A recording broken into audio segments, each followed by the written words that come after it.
kami menghimbau kepada partai politik peserta pemilu 2024 dapat menyatukan kedua tokoh tersebut.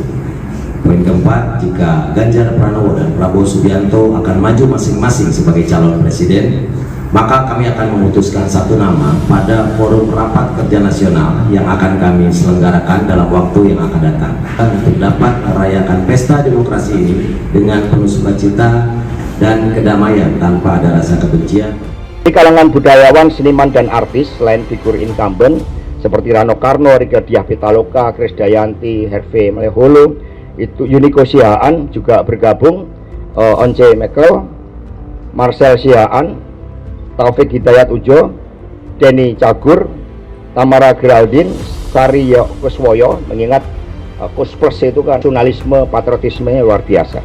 Lita Sen, Andre Hanusa, Lucky Perdana. Jadi ada sekitar 14 ya dari kalangan budayawan, seniman, dan juga artis yang memang terbukti memiliki kompetensi yang sangat kuat. Beliau sebagai diva dan juga sangat rajin turun ke bawah. Demikian pula sosok seperti Rano Karno, Sidul anak Betawi, itu juga menggelurakan suatu semangat keberpihakan terhadap wong cilik. Komedian Denny Cagur mengatakan bakal calon presiden Ganjar Pranowo dinilai lebih ideal memimpin Indonesia dilihat dari pengalamannya yang lengkap dari kandidat lain. Pendapat Denny itu diaminkan oleh Ketua Cyber Indonesia Husin Shihab.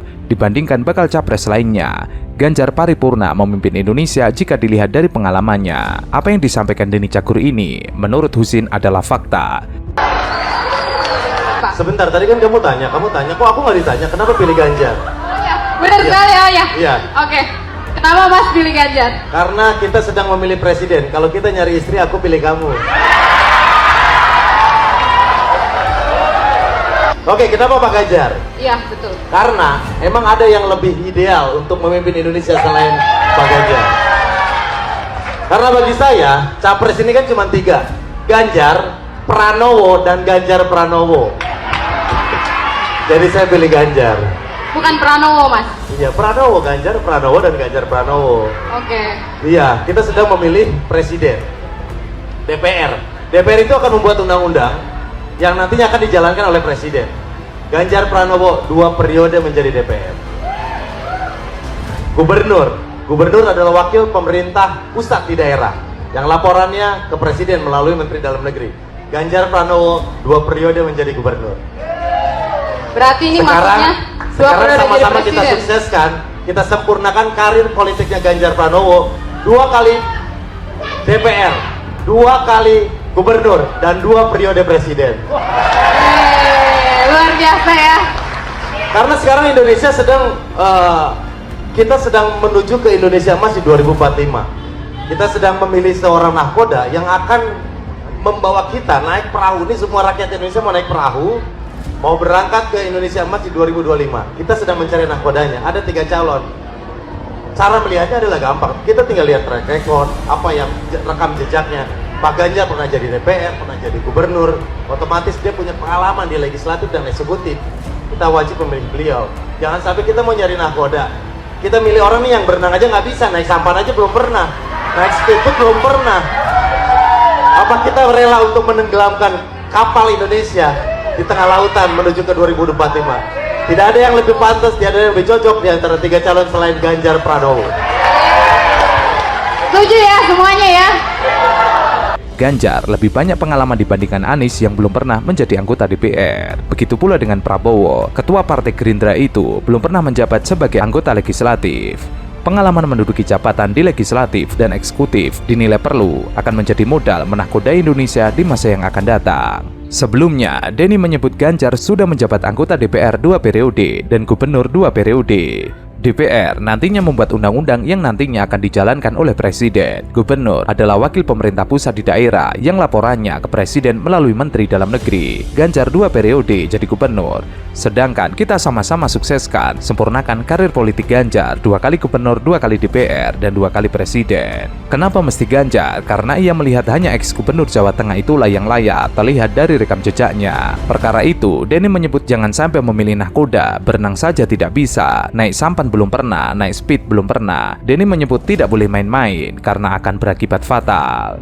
berapa sarjana yang bekerja pada bidangnya, berapa yang pengangguran, dan Mbak Nana sampaikan kepada mereka kok tadi, Anda yang sudah belajar ini belum tentu dapat pekerjaan. Statementnya tadi. Suatu ketika saya di demo gede-gedean, karena ada investasi di banyak negara, tidak hanya Tiongkok. Ada di Amerika, ada di Korea Selatan, ada di Jepang, ada di Eropa, ada di Tiongkok. Ramailah demo itu di depan. Saya lihat dari atas ada kawan-kawan buruh, ada aktivis macam-macam. Teriakannya itu, usir itu. Ada nggak beritanya itu? Ada. Lalu suatu ketika saya undang saja dialog, bro apa? Kami Pak yang harus bekerja. Ikut. Anda yang harus bekerja. Masuk. Anda saya tes. Nggak lolos, Mbak. Apakah Anda meragukan hari ini dengan persentase yang tidak terserap? Ya saya ragukan dong, Mbak. Saya ragukan dong. Terbukti kok angka penganggurannya seperti itu, masa kita masih percaya? Nggak ragu, kita harus ragu dong. Kalau kita nggak ragu melihat itu tidak terserap tenaga kerja, pemerintah kamu ngapain? Kamu tidur? Apa artinya, Mbak? Kenapa terjadi skilling, upskilling? Vokasi mesti masuk. Bagaimana agar bisa cepat? Agar kita bisa menjadi tuan rumah di negeri sendiri. Agar kita bisa bekerja sendiri. Agar kita tidak hanya menyalahkan orang lain. Dan kemudian seolah-olah kita anti investasi dan kita bicara, usir mereka, usir kelompok itu, masuk pada isu sara, isu etnis, dan dikembangkan semuanya. Nggak mau, Mbak. Investasi masuk ke Indonesia harus ada jaminan. Maka saya sampaikan, loh, jangankan yang itu, kalau mereka sudah tidak Anda kehendaki, kita usir besok pagi. Tapi kita bisa apa enggak? Jangankan membuat, Anda nginstall alat itu bisa apa enggak? Sementara itu, bakal calon Presiden Anies Baswedan kembali mengkritik kebijakan pemerintahan Jokowi. Kali ini Anies mengkritik persoalan hukum di Indonesia. Ada beberapa persoalan hukum di Indonesia yang menurutnya harus segera diperbaiki. Semua menyadari kalau negeri ini akan maju apabila aktivitas perekonomian, aktivitas sosial, aktivitas budaya, semuanya ditopang dengan kepastian hukum atau rule of law. Hari ini, semua melihat banyak sekali praktek di dalam pemerintahan yang tidak mengedepankan good governance. Harus dibereskan, ujungnya dikenal sebagai istilah korupsi. Soal kepastian hukum, ada hal yang Anies ungkapkan. Kalangan dunia usaha lebih suka menandatangani perjanjian investasi di Singapura, bukan di Jakarta. Padahal mereka berinvestasi di Indonesia. Kedua, dunia usaha. Banyak dunia usaha yang berkiprah di Indonesia dari internasional. Mereka memilih tidak menandatangani kontraknya di Jakarta. Mereka memilih menandatangani kontraknya di Singapura. Lantas kenapa bisa begitu? Anies mengatakan, ketika perjanjian tersebut bermasalah, maka penyelesaiannya tidak menggunakan sistem hukum di Indonesia, tetapi di Singapura. Anies mengatakan, investor tidak percaya bisa mendapatkan keadilan apabila menggunakan sistem hukum di Indonesia. Maka Anies menegaskan, permasalahan hukum ini harus diperbaiki. Ini yang akan dilakukannya nanti kalau terpilih menjadi pemimpin di Indonesia.